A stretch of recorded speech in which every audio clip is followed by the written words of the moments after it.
masakit tanggapin ito. Lalo na kapag hindi naman masama ang buhay mo. What do I mean? Walang malaking problema, pero alam mo sa sarili mo, may kulang. Kung ano yan, pag-usapan natin. Alam nyo, may phase sa buhay po na parang okay ang lahat, pero parang kulang. Ako, I experienced na hindi ako broke, hindi rin ako bagsak. Sa totoo lang, okay nga eh. Everything's okay, pero gabi-gabi, may mabigat. Yung di mo mapaliwanag kung ano siya. Alam kong may mali eh. At ang pinakamahirap, wala akong lakas ng loob na aminin yun. I can still remember in the 1980s, no? May mga iba sa inyo di pa pinapanganak. Dati po ako nag-artista from 87 to 1994. Kahit maniwala kayo o hindi. Kasama ko si Randy Santiago, Howie Boy ako ni Randy Santiago. I did around 30 movies. I Love You 3 Times a Day, Estudiante Blues. Yung parang ang saya-saya ako pagkasama sila. Pero pag umuwi na ako mag-isa, ang lungkot-lungkot ko. Na parang feeling ko empty ako. Masaya lang ako pag may happening, pero pag wala ng happening, lonely na ako. Kaya nga, paano ka aamin na may kulang ka kung ang daming tao na masirap sa'yo? Diba? Yun yung tinatanong ko eh. Okay naman ang buhay ko. Mas maraming taong kapuspalad sa akin. Pero bakit? Paano masabing na napapagod ako? Pero okay naman ako.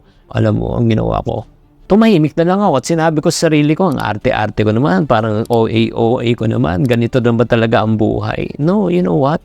Ito ang pinaniwalaan ko noon eh. Kapag hindi ka naghihirap, wala kang karapatan na magreklamo. Kapag umaandar na maayos ang buhay mo, kumakain ka ng 3 beses sa araw, bawal ka magtanong. O napaka-ungrateful mo. Na hindi ko na napapansin na talagang nawawalan na ako ng gana. Parang naka-autopilot na lang ako na hindi na ako actually excited because I was lost. Sino sa inyo nakaka-relate? You have everything working in your life but you still feel empty and lost.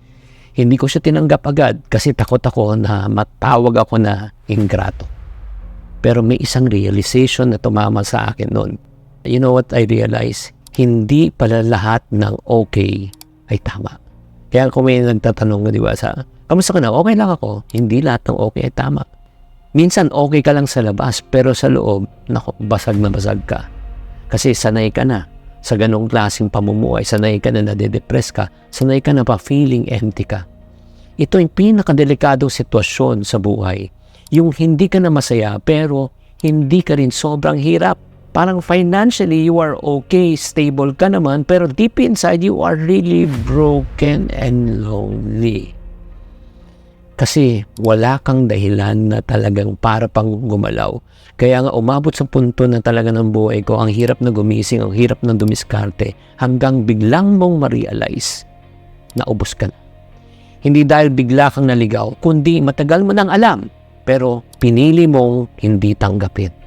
Kaya alam mo, na-realize ko, the reason why I am the person that I am because I have everything in life but I do not have God in my life. Kaya in the year 1992, I prayed to the Lord and I accepted the Lord Jesus Christ as my Lord and Savior. And ever since during that time, na-realize ko na talagang sobra niya akong mahal. Number 1, pinatawad niya ako sa aking mga kasalanan. Number 2, binigyan niya ako ng buhay na walang hanggan. At because of that, nagkaroon na ako ng panibagong panimula, nagkaroon akong panibagong pananaw sa buhay, nagkaroon akong panibagong purpose sa buhay. At ito ay natutunan ko, kapatid, hindi ka mahina kapag umamin na ikaw ay may kulang. Because God says, let the weak say that I am strong. Let the poor say that I am rich. Hindi ka ingrato kung ikaw ay naglalabas ng sama ng loob. Nagiging honest ka lang na marupok ka at kailangan mo ng tulong. At doon magsisimula ang totoong pagbabago. Hindi sa aksyon, hindi sa plano, kundi sa pagpapakumbaba na aminin mo na kailangan mo ng tulong. Kung may isang bagay ka na matagal na nararamdaman, kapatid, pero hindi mo parang tinatanggap, naintindihan kita because I was there. Okay lang yun.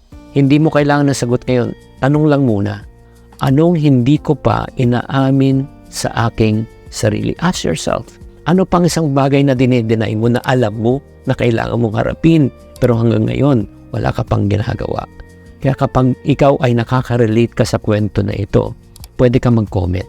Hindi ako nandito para magpayo sa'yo, para malaman mo lang na marami tayo. Marami tayong may pinagdadaanan ng ganito at may pag-asa. So kung ikaw gusto mo nang tanggapin itong sitwasyon mo at kailangan mo ng tulong, type tulong sa comment section para ikaw ay matulungan. Maraming salamat at sana naman naliwanagan ka.